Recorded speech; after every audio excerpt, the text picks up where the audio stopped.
Kalau ini sengaja saya kerodong karena kalau gak dikerodong kelihatan sama ini ya. Ini kan satu atap, satu ruangan. Kesimpulannya, sampean bisa nggak merasakan hawanya?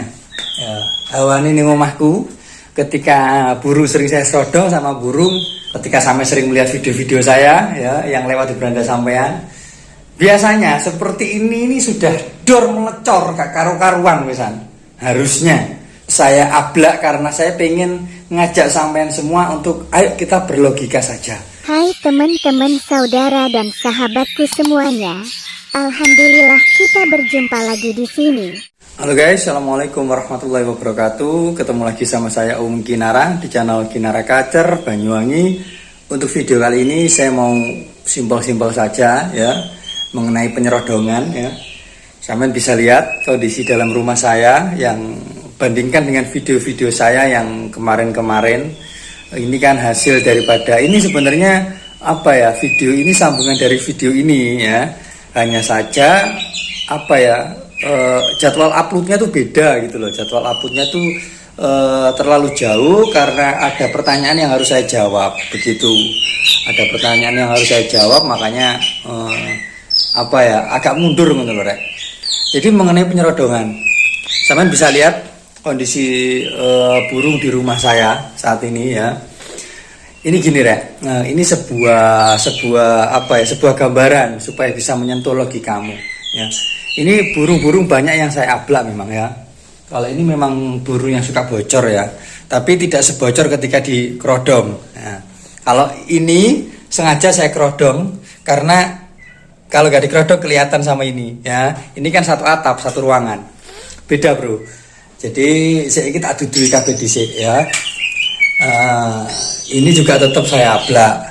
Itu juga saya ablak. Ya. Saya ini loh, saya ablak. Kalau yang di belakang kamar mandi itu memang burung mabung, bro. Ya, ini saya ablak. Burung mabung saya taruh di kamar mandi sama belakang. Semuanya serodong semua kalau burung mabung. Ya. Ini mabung ini.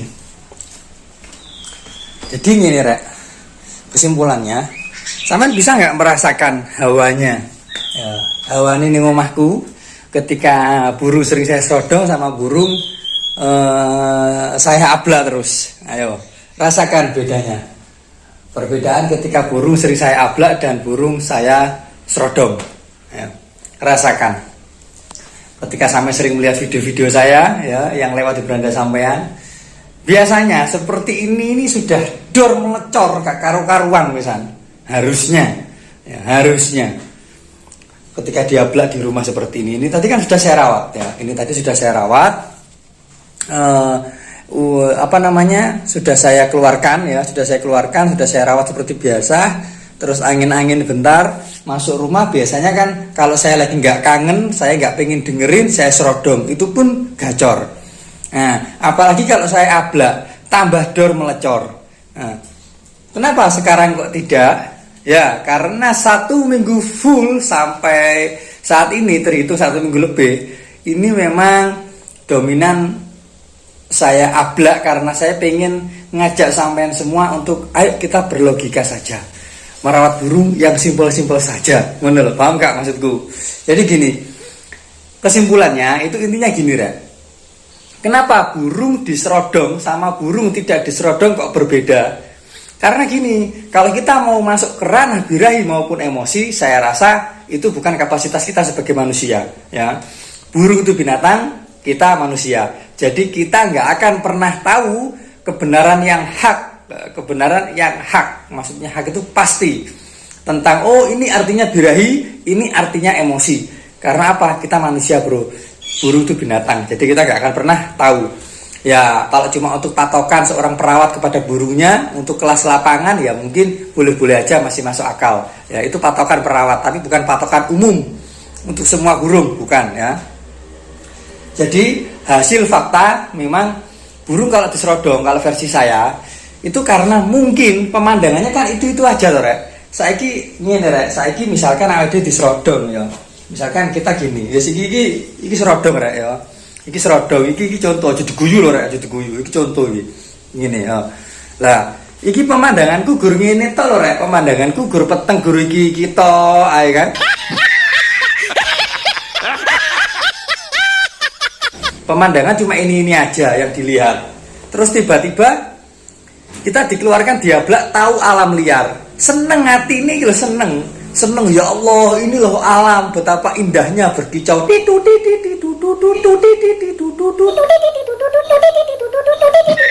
Nah, ngono lho rek. Paham enggak?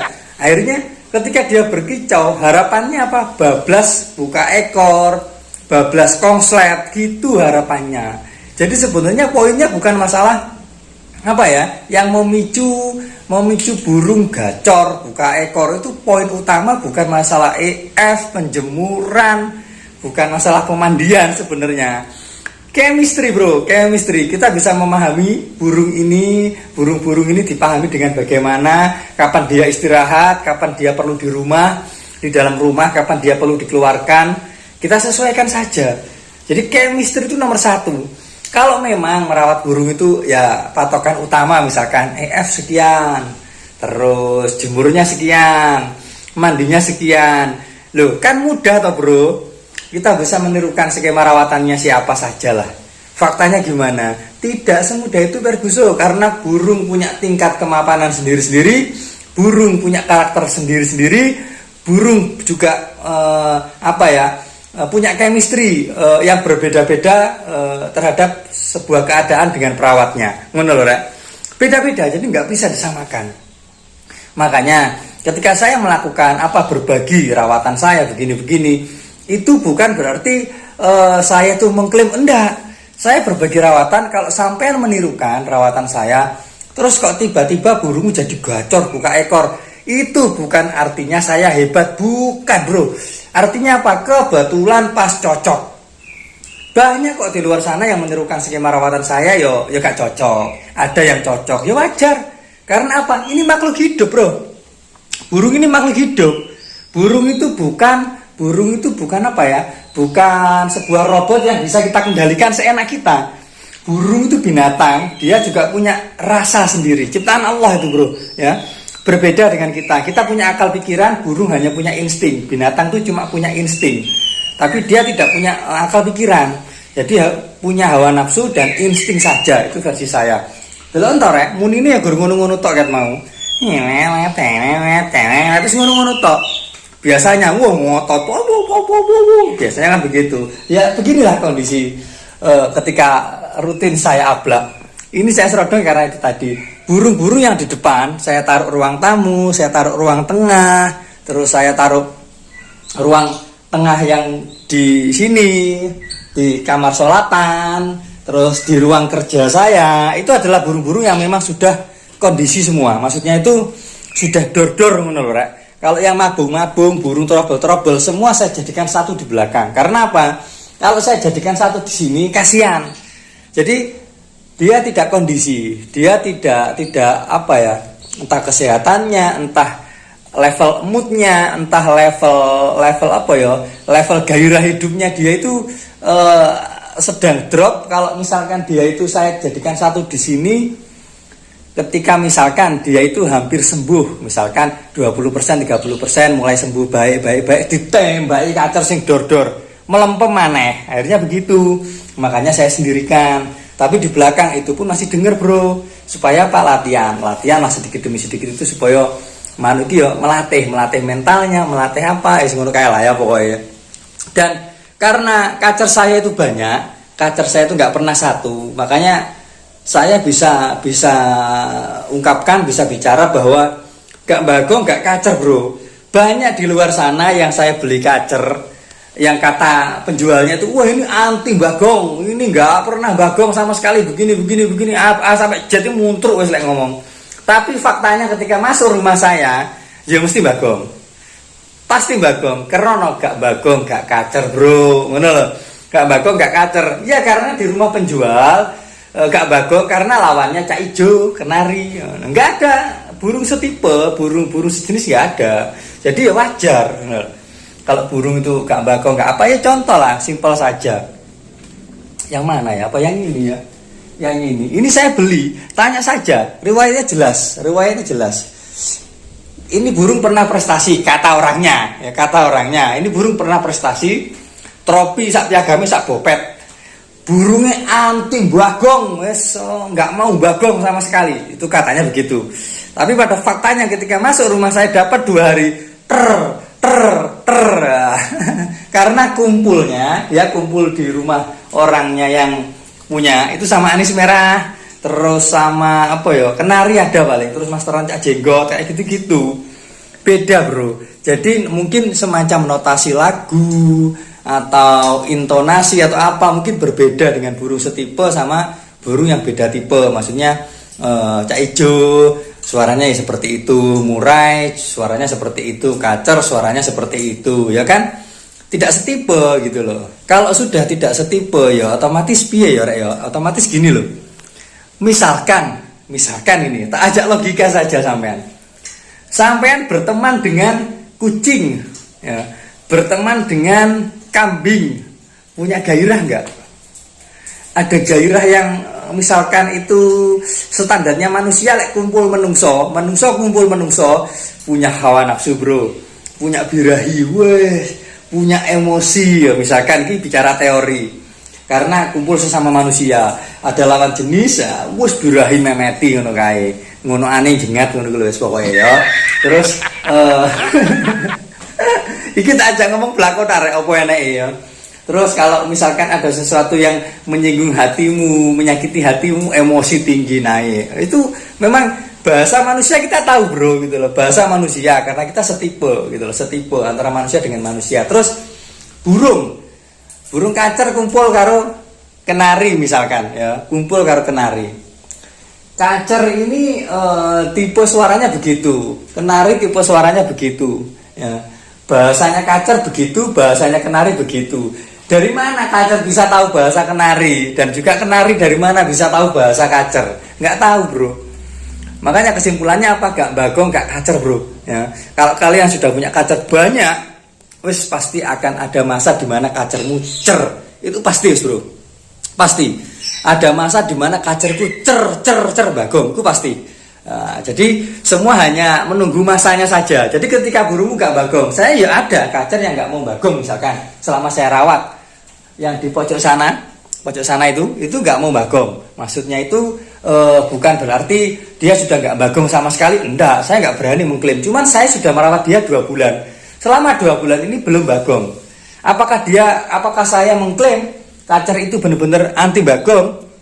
Anti bagong gak berani bro. Karena suatu saat nanti pasti dia bagong. Begitu pula contoh kayak kacer dulu yang punya saya Prabu atau King Cobra. King Cobra dulu saya merawat dapat 6 bulan kalau nggak 5 bulan. Baru dia bagong. Nggak tahu ketekan kacer, kedatangan. Kan kacer kan keluar masuk nih, tentu lagunya berbeda-beda. Ya, lagunya kacer itu berbeda-beda. King Cobra dulu itu ya, punya aku dulu itu tak rawat 5 bulan kalau nggak 6 bulan itu nggak bagong-bagong. Terus ketika saya kedatangan kacer baru, masuklah ke rumah saya, dapat 2 hari 3 hari, kacer yang baru tadi dor melecor, gacor. Tiba-tiba King Cobra cer. Nah, kenapa kok bisa begitu? Padahal kondisinya juga baik-baik saja. Nah, karena itu tadi gak bagong, gak kacer. Makanya saya tidak pernah menjanjikan jual kacer saya gitu. Wah ini anti bagong gini-gini, tidak. Saya pasti jawabnya belum bagong, belum pernah bagong. Udah gitu aja. Karena kalau belum pernah bukan berarti dia anti bagong. Belum pernah itu berarti hanya saja dia belum bagong gitu loh, maksudnya gitu loh rek. Suatu saat dia pasti bagong, karena gak bagong gak kacer ngono loh rek. Paham gak dari sini? Jangan sampai kita jual burung, jual abab, dodolan manuk. Wah ini nanti bagong gini sekali setelah dirawat sama orangnya burungnya bagong, digantang bagong, kan lebih menyakitkan. Lebih baik bicara tuh yang apa adanya saja. Kalau memang tidak tahu ya tidak tahu ngono loh rek. Apa enak wae. Ya, ini burung-burung saya wes. Paham ya dari sini ya penyampaian saya ya. Semoga bisa menyentuh logikamu, simple, singkat, padat dan jelas. Ini adalah bagaimana cara kita memahami burung kacer supaya tercipta chemistry yang baik antara perawat dan burung. Ngono lho rek, itu harapannya begitu. Penyerodongan itu penting. Ya, ingat penyerodongan penting karena penyerodongan bagian daripada istirahat burung. Istirahatnya burung. Burung dia belak jebret. Wah, ini loh alam liar. Wah, enaknya, senang hatiku begitu. Tididididar gua cor ngono lho rek ya. Tapi ya tetap diserodong, ya dirawat, ya dimandikan, ya dijemur ngono lho. Tapi poin penyerodongan itu penting. Terus daily saya rawatan pagi sampai sore sudah pernah saya share di video-video saya. Silahkan sampean lihat semuanya sudah saya jelaskan detail ya. Paham teman-teman ya? Manu iket mau yus ngono-ngono ae munine ya. Mulai hari ini akan saya serodong lagi, saya kembalikan rawatannya. Yes. Yang penting saya korbankan burung saya kondisi begini hanya untuk menyentuh logikamu saja, enggak apa-apa. Oke? Yang penting kita semua bisa tetap merawat burung dengan konsisten, merawat burung dengan rawatan sehat. Semoga gajomu jos, ngono lho rek. Itu harapan saya begitu ya. Ya wes, untuk kurang lebihnya jika ada salah kata, hilaf kata, saya mohon maaf yang sebesar-besarnya. Saya manusia biasa yang tidak luput dari salah ya. Semoga bermanfaat. Saya akhiri wabillahi taufiq wal hidayah. Assalamualaikum warahmatullahi wabarakatuh.